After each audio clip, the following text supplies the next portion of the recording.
તો જે રીતે અત્યારે રાજ્યમાં ફરી એકવાર મેઘો છે તે જોરદાર બેટિંગ કરી રહ્યો છે। સુરતથી માહિતી મળી રહી છે, સુરત જિલ્લામાં સતત 2 દિવસથી મેઘાના મંડાણ થઈ ચૂક્યા છે। ભારે વરસાદ લઈને અત્યારે તંત્ર છે તે પણ સતર્ક બની ગયું છે।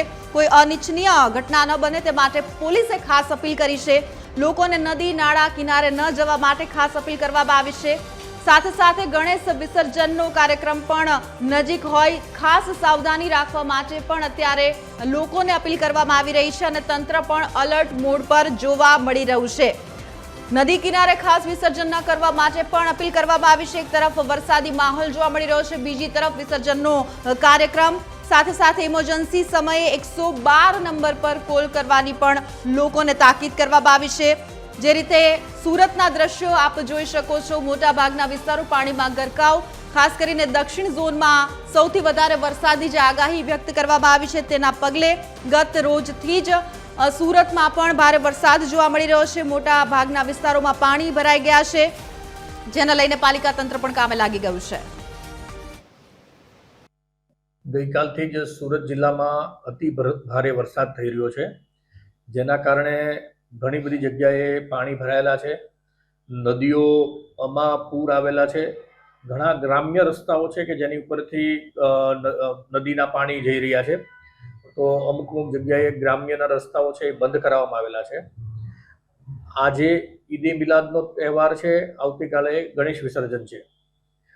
પોલીસ તરફથી ખૂબ સારો બંદોબસ્ત બધી જગ્યાએ રાખવામાં આવ્યો છે, પરંતુ અમે નાગરિકોને અપીલ કરીએ છીએ કે અતિ ભારે વરસાદના કારણે અને હજી પણ 2 દિવસ ખૂબ ભારે વરસાદ પડવાનો છે એવી આગાહી છે, તો નાગરિકોને વિનંતી કરીએ છીએ કે પોતે સલામત રીતે પોતાના કામ ધંધા રોજગાર ઉપર જાય અને પોતાના ઘરની અંદર રહે, બિનજરૂરી રીતે નદી કિનારા ઉપર કે નદીની અંદર પ્રવેશ ન કરે। તો જે રીતે અનેક વિસ્તારોમાં પાણી ભરાઈ ગયા છે, સુરતમાં પાલિકા તંત્ર કામે લાગી ગયું છે। ડ્રેનેજ લાઇનને ખુલ્લી કરવા માટે વહેલી સવારથી જ હાલ કવાયત છે તે શરૂ કરી દેવામાં આવી છે। વધુ માહિતી સાથે હાલ સુરતની પરિસ્થિતિ કેવી છે, અમારા સંવાદદાતા દિવ્યેશ પરમાર અમારી સાથે સીધા જ જોડાઈ ગયા છે, તેમની સાથે વધુ વાતચીત કરીશું। સુરતમાં હાલ કેવી પરિસ્થિતિ, દિવ્યેશ?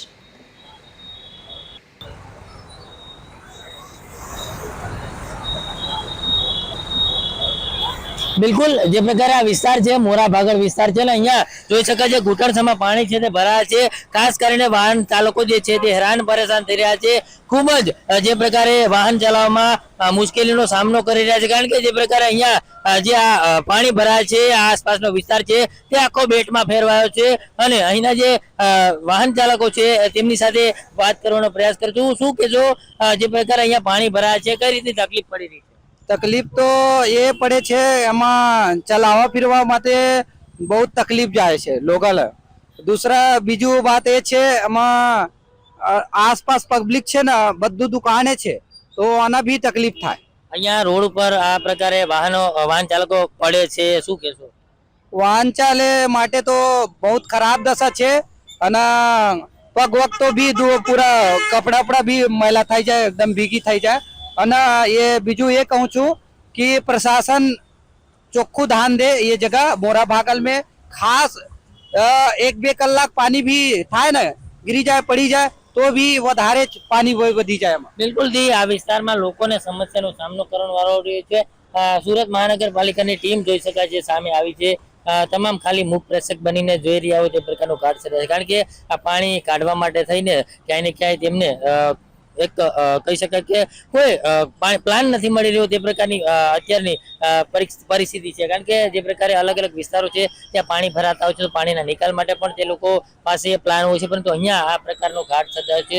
વાહન ચાલકો જે છે તે વારંવાર મુશ્કેલીનો સામનો કરી રહ્યા છે, અનેક જે બાઇક ચાલકો છે તે પણ હેરાન પરેશાન થઈ રહ્યા છે, ત્યારે મોટા વાહનો પણ જોઈ શકાય છે અડધો અડધ ડૂબી રહ્યા છે અને બાઇક ચાલકો તો જે પ્રકારે એકંદર એક સંઘર્ષ કરી રહ્યા હોય કે પોતાનું વાહન આ પાણીમાંથી, પોતાની બાઇક પાણીમાંથી કાઢે અને જ્યારે પાણીમાંથી બહાર નીકળે ત્યારે ક્યાંય ને ક્યાંય તેમને હાશકારો થતો હોય, એટલે એકંદરે આ આખો વિસ્તાર જે છે તે બેટમાં ફેરવાયો છે। જોઈ શકાય છે કે આ કેટલી હદે અહીંયા પાણી ભર્યું છે, તે અત્યારે હાલ આ વિસ્તારના લોકો જે છે તે હાલ ખૂબ જ હેરાન પરેશાન થઈ ચૂક્યા છે, કારણ કે સોસાયટીની અંદર જવા માટે થઈને આ મુખ્ય રસ્તો છે તે પણ બંધ છે, ત્યારે સોસાયટીના રહીશોને બહાર નીકળવું પણ મુશ્કેલ બન્યું છે. એટલે એકંદરે આ વિસ્તારના લોકોને ખૂબ જ હાલાકીનો સામનો કરવો પડી રહ્યો છે અને આ વિસ્તારમાં જે પ્રકારની તકલીફો છે તે છેલ્લા ઘણા વર્ષોથી આ લોકોને થઈ રહી છે. જો કે લોકો જે છે તે આ તકલીફમાંથી તેમને ક્યારે છુટકારો મળે અને ક્યારે પ્રશાસન તેમની આ તકલીફનું ધ્યાન દે છે તે પ્રકારની માંગો છે તે કરી રહ્યા છે. એટલે એકંદરે જે પ્રકારે સુરતમાં જે ધોધમાર વરસાદ પડ્યો ને તેને જ લઈને આ પ્રકારના જે આ મોરાભાગળ વિસ્તાર છે તે બેટમાં ફેરવાયો છે. જી ત્યારે જે રીતે સુરતની પરિસ્થિતિ, આભાર દિવ્યેશ. આ સમગ્ર માહિતી બદલ જોઈ શકાય છે કે કઈ રીતે જે સુરત છે જે સ્માર્ટ સિટી ગણાય છે તેની હાલત અત્યારે ખસ્તા બની ગઈ છે.